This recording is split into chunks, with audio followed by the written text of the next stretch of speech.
મફત કાનૂની સહાય કેન્દ્રમાં મળતા લાભ. પતિ પત્નીના સંબંધમાં ઝઘડા થતા હોય કે પછી ટોર્ચર કે પછી માનસિક ત્રાસ આપવામાં આવતો હોય, જમીન મકાનના ઝઘડા જેવા કેસો માટે મફત કાનૂની સલાહ આપવામાં આવતી હોય છે. અને જો ગરીબ હોય તો તેને મફત કેસ લડવા માટે પણ વકીલ આપવામાં આવે છે. નમસ્કાર, ન્યૂઝ ફોર ઇન્ડિયામાં સ્વાગત છે આપનું. અમદાવાદની જનતાને આ વાતની ખબર નહીં હોય કદાચ કે લોક અદાલત પણ અમદાવાદમાં ચાલતી હોય છે. મફત કાનૂની સલાહ જો ગરીબ જનતાને લેવી હોય તો શાહીબાગના ડફનાલા ખાતે તે લોકો એન્ટી કરપ્શન બ્યુરોની ઓફિસની બિલકુલ સામે અહીંયા પહોંચી શકે છે. આજ અમે વાત કરીશું એક સામાજિક આગેવાન યુનુસ મંસૂરીથી. શું કહેવું છે, કઈ રીતના જનતાને અહીંયા ન્યાય મળે છે, તેમને સલાહ મળે છે, તે બધી તમામ જાણકારી યુનુસ મંસૂરી બતાવો.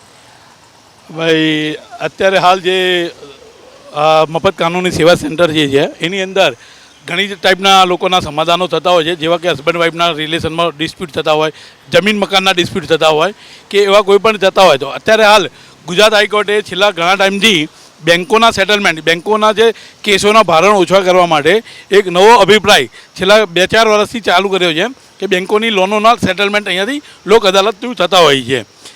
બરાબર. એના એક મારા મિત્ર માટે અમે અહીંયા આજે આવેલા, જેના માટે અમને વધારે માહિતી મળી કે બેન્કો કઈ રીતે કામ કરતી હોય છે, બેન્કો કઈ રીતે કામ કરતી હોય છે અને લોક અદાલત કઈ રીતે કામ કરે છે અને એની અંદર કઈ રીતે લોકોનો ફાયદો થતો હોય છે. અને ખાસ કરીને જે મફત કાનૂની સેવા કેન્દ્ર જે છે એ જે ગરીબ વર્ગના લોકો છે, એમના જે વકીલાતના પૈસા નથી ભરી શકતા, વકીલની ફીસ નથી ભરી શકતા, એમના માટે આ એક કામ કરતી એક સંસ્થા છે જે હાઈકોર્ટની નિગરાની ચાલતી હોય છે, જેનું હાઈકોર્ટ આના પર સંચાલન કરતી હોય છે. અને હાઈકોર્ટમાંથી પરમિશન લઈને આવું કોઈ પણ કેન્દ્ર, ધારો કે જમીનનું હોય તો કલેક્ટર મારફતે કે કોઈ હસબન્ડ વાઈફના હોય તો કોર્ટ મારફતે પણ સમાધાનો થતા હોય છે. આજની અહીંયાની જે ફરિયાદ હતી, તમે જેને લઈને આવ્યા છે અને કઈ રીતના તેમને સાંભળવામાં? હા, અમે એક બેંક ઓફ બરોડાની, એટલે જૂની પહેલાં દેના બેંક હતી, એમાં અમારા મિત્રની એક લોન ચાલતી હતી અને એના સંદર્ભે અમારે અહીંયા આવવાનું થયું. હવે એ દરમિયાન અમે એક વસ્તુ જોઈ કે બેંકો જે જીએસટીની ચોરી કરી રહી છે, ખાસ કરીને શબ્દ સમજો કે બેંકો જે જીએસટીની ચોરી કરી રહી છે એ સરકાર પબ્લિક જ્યારે વેપારી એક ચોરી કરતો હોય છે તો એના ઘરના મકાનોને બધું સીઝ કરતી હોય છે, જ્યારે બેંકો પોતે જે આની ચોરી કરતી હોય છે અને એમને કોઈ પણ માંડવાડની ઓથોરિટી નથી હોતી કે ક્યારે કેટલી અમાઉન્ટ જીએસટીમાં માંડવાડ થઈ એ પણ ક્યારેય શો ઓફ થતી નથી.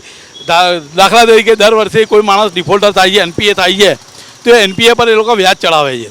જ્યારે નોટિસ મોકલે છે મફત કાનૂની સેવા સેન્ટર માંથી જે નોટિસો મોકલવામાં આવી એમાં બેઝિક એમાઉન્ટની નોટિસો મોકલવામાં આવી, કેટલી તમારા પ્રિન્સિપલ એમાઉન્ટ છે જે વ્યાજની બતાવ્યું નથી.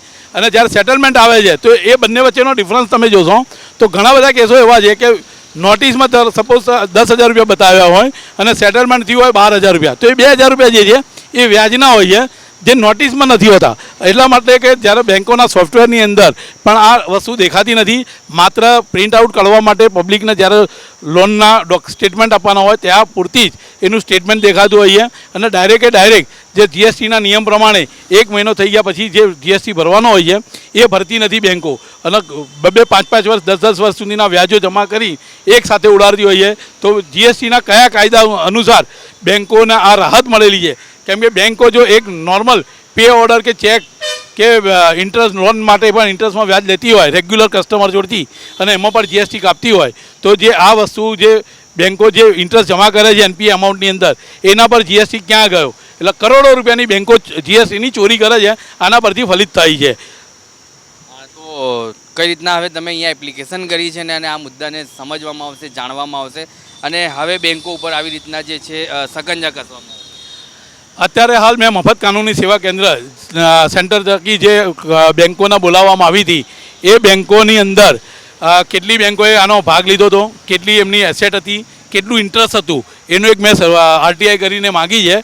જે આ લોકોનું કહેવું એવું હતું કે અમે એ દાયરામાં નથી આવતા, પણ હાઈકોર્ટે આમના ઓર્ડર કર્યા પછી આ લોકોએ પબ્લિકને નોટિસ મોકલી છે, મફત કાનૂની સેવા સેન્ટરની નોટિસો ગયેલી છે, જેમાં એ લોકોએ પ્રિન્સિપલ એમાઉન્ટ લખેલી છે જે બેંકોએ, અને એના આધાર પર જ બેંકોએ સેટલમેન્ટ કર્યું છે.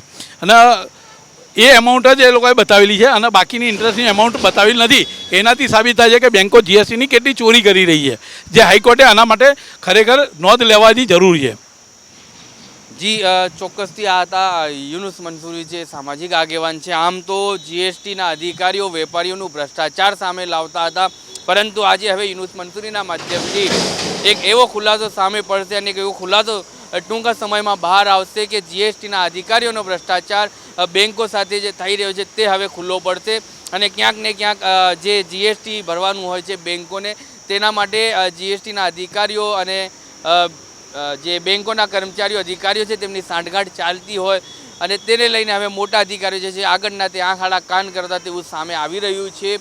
પરંતુ વેપારીઓના ઉપર જે જીએસટીના અધિકારીઓ સકંજા કસતા હતા જીએસટી ન ભરવા પર અને જીએસટીની ચોરી કરવા પર, તે જીએસટીના અધિકારીઓ હવે જીએસટી ચોરીમાં ભ્રષ્ટાચારમાં સામે આવશે. તે ન્યૂઝ ફોર ઇન્ડિયાના માધ્યમથી અમે આગળ પણ તમને બતાવીશું તેનો ખુલાસો, તેનો અપડેટ કે કઈ રીતના જીએસટીના અધિકારીઓ અને બેન્કો મળીને જીએસટીનું ભ્રષ્ટાચાર મોટું કરી રહ્યા છે તે ટૂંક સમયમાં સામે પાડીશું. પરંતુ લોક અદાલતની જે વાત કરી તો હવે જનતા માટે ખુશખબરી છે. જે ન જાણતા હોય તેના માટે કે ગરીબ જનતા અને અવામ માટે અહીંયા લોક અદાલત ચાલતી હોય છે, લોક જનસેવા ચાલતી હોય છે. જે કેસો ન લડી શકતા હોય બેન્કોની સામે અને જે પોતાના ઘરેલું હિંસાના જે કેસો છે તેને લઈને અહીંયાથી મફત કાનૂની સલાહ તમને આપવામાં આવશે. તો કોઈ પણ એવા સંજોગો હોય તો એન્ટી કરપ્શન બ્યુરોની સામે ડફનાલા શાહીબાગ રોડ ઉપર આ શાખા આવેલી છે, ત્યાં તેમનું સંપર્ક કરવા માટે અવશ્ય પધારે અને ત્યાંથી તમને મફત સલાહ લેવી હોય તો ત્યાંથી તમને મફત સલાહ પણ આપવામાં આવશે.